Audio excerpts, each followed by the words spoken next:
from the back. Okay, it's rolled in the parades, and then it's in the plate, and then in the dent, and then also the lips. So that in that way, the pronunciation position is from going back from the front. That is the basic position. I think you might know this. And then ya la la la ba and the sha sha sa. So that is the, and then aspirate is ha and especially is so that is the Sanskrit system, and then I feel that it's very fascinating that this, like this Pani founded this in the four. I think according to my Pani specialist, it was not Pani who invented this, but he said that around the time of the Pani, this should have been already there.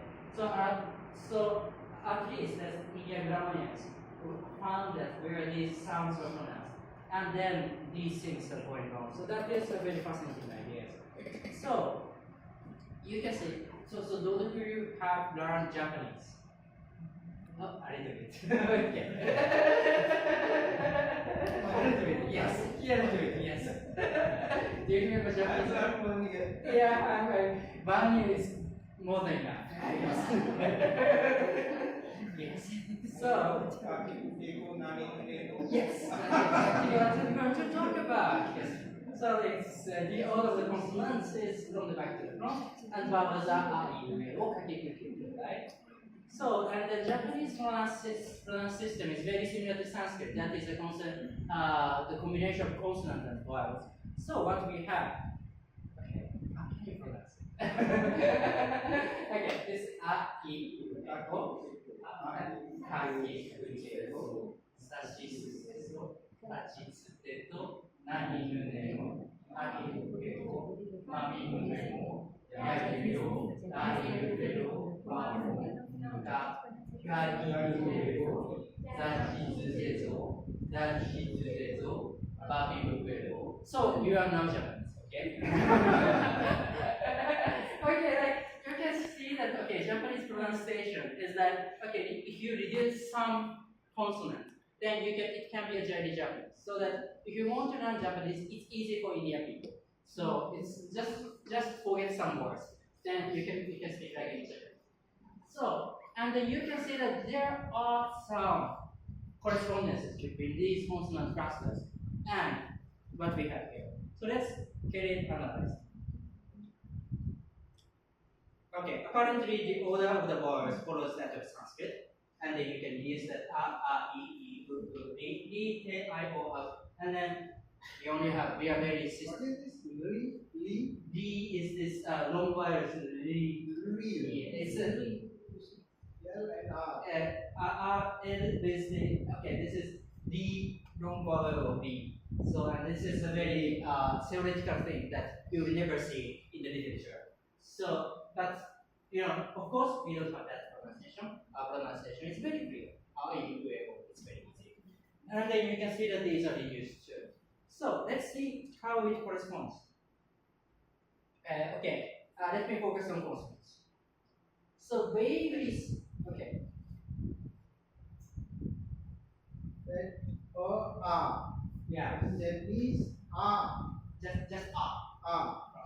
We not even. We don't have long vowels. Welcome to Japan. It's very simple. Okay, Sanskrit has I, U, Re, I. Sorry, I can pronounce this. A, I, O, L, N, R, E. Only 5 vowels. Only 5 vowels. Short vowel. It's always short. Yeah, in long words we use long vowels. These are short or long? Short. In classical Japanese we only have just short. Oh, not R. In R we use it for long words, but in original words, When you go, ka, ki, u, ke. just ka. Why it is long?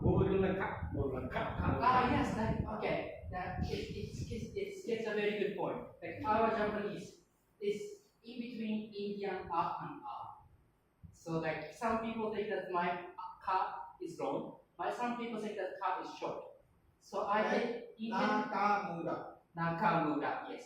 Nakamura, not correct.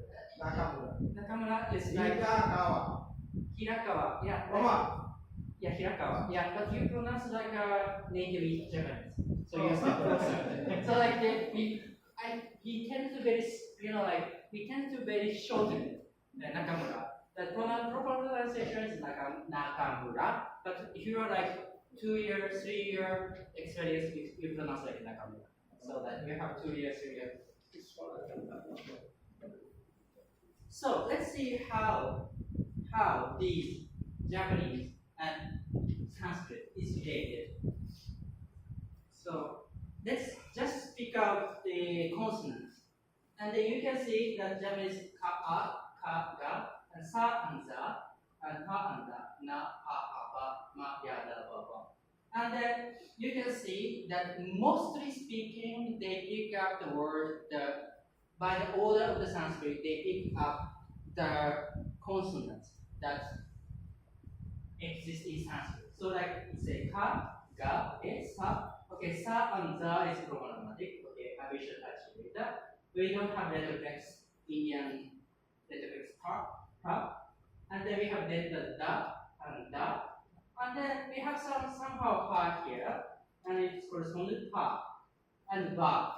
Then ma and ya, la, we don't have ed or ba. And then we have nasal now. So the problem is that, okay, you can see the correspondence in the next slide.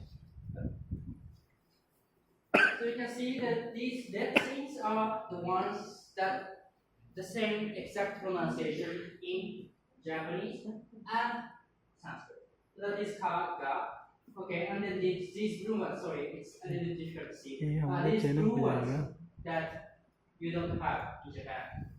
So like you can see that ka, ga, but cha becomes sa, and cha becomes za. And then these little bricks we don't have, and ka, da, na, and then pa becomes pa, and ba, and ma, and ya, da, la, ba. So that we have here. So I'm going to talk about these mysteries and then how it works, how this Sanskrit is related to this Japanese system. So I'm going to talk about history of Japanese alphabetic system. So in 1552, the arrival of Buddhism to Japan was made. And in Heian period, there is a rise of Shittangaku. So Shittan is comes from Sanskrit Sittan. So this Sittan market is all, Sittan script. And then this comes from Sittan mark, that is the end of the manuscript. So like this is Sittan script is put in the manuscript. So like to read the Sanskrit manuscripts, they say Shittangaku, and then Shittan is from Japanese. And then Sanskrit phonology, like there are many Sanskrit sounds that are not in Japanese native language. So but they strongly believe that the mantras or dharanis have no effect if pronounced wrongly. So that, okay, this is a problem of our people, like our sound system is so poor, but we have to pronounce very complicated Sanskrit. So that is the system. So, and then Japanese people became aware of how these sounds are made. And then they made a sound chart according, and then, okay, if you look at the manuscripts of the Japanese monks, they always made a careful note on each sound of Sanskrit. For example, this is aspirin, this is voiced. And sometimes we even don't have the distinction between voiced and unvoiced. So there was no distinction between ka and ga even. So that, okay, then they know that their weakness and they check always like this is ka, this is ga, and this is ga, and then they always made a note like that. So through this period, then starting from this period, like there's a rise of Japanese phonology. And then starting from Heian period, various alphabetic charts were made. And the one used now is one of them. So that is the history. So, which means that Heian period is like 1,200 years ago, which means that our sound has also changed. So let's see